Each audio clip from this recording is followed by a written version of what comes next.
The holidays are typically thought of course, as a happy time, but for some, they can have a negative impact on our mental health. The National Alliance of Mental Health says 64% of people with mental illnesses say the holiday season makes their condition even worse. Dr. Brenda Lloyd Jones from the University of Oklahoma is here with us on this Thursday to talk about how we can all get through the holidays with a little less stress. So we know, of course, the holidays can be a bit of a stressful time for some.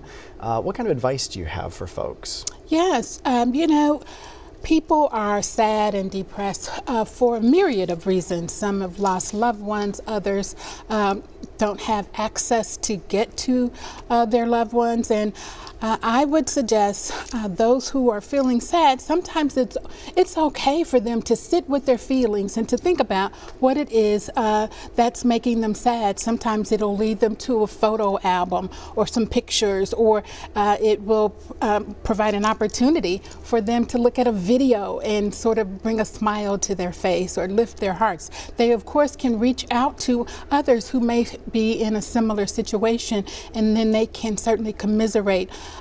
My suggestion, though, is to get connected.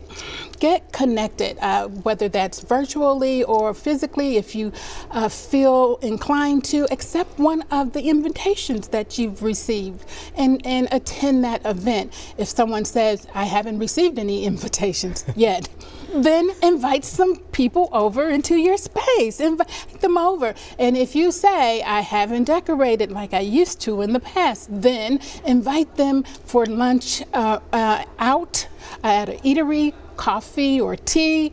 The goal is to connect and have a chance to share in gratitude together.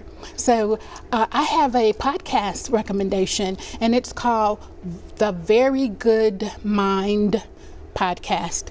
That podcast visits depression, sadness, anxiety. I think they will find it useful. All right, I love that advice. All right, we have one viewer question that came in this week we want to get to. It's from Yvette.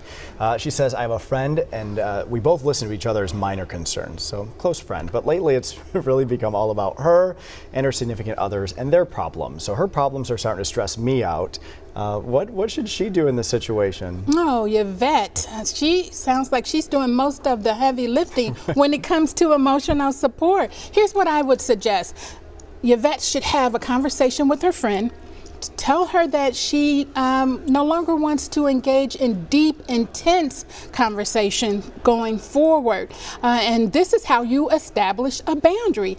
Yvette can establish a boundary for intense, deep conversation with this individual and still remain friends. I think it's difficult to set boundaries, particularly with people that we're so fond about, but to preserve our mental health and let her friend know, your problems are stressing me out and I really need to have a sense of clarity here. So the heart of the matter, establish the boundary, preserve your health. I think Yvette can do this. All right, great stuff. Great to see you today, by the way. Likewise. If you have a question you'd like for us to talk about next Thursday, would you please do us a favor, send in your question right now. You can email it to therapythursday@griffin.news.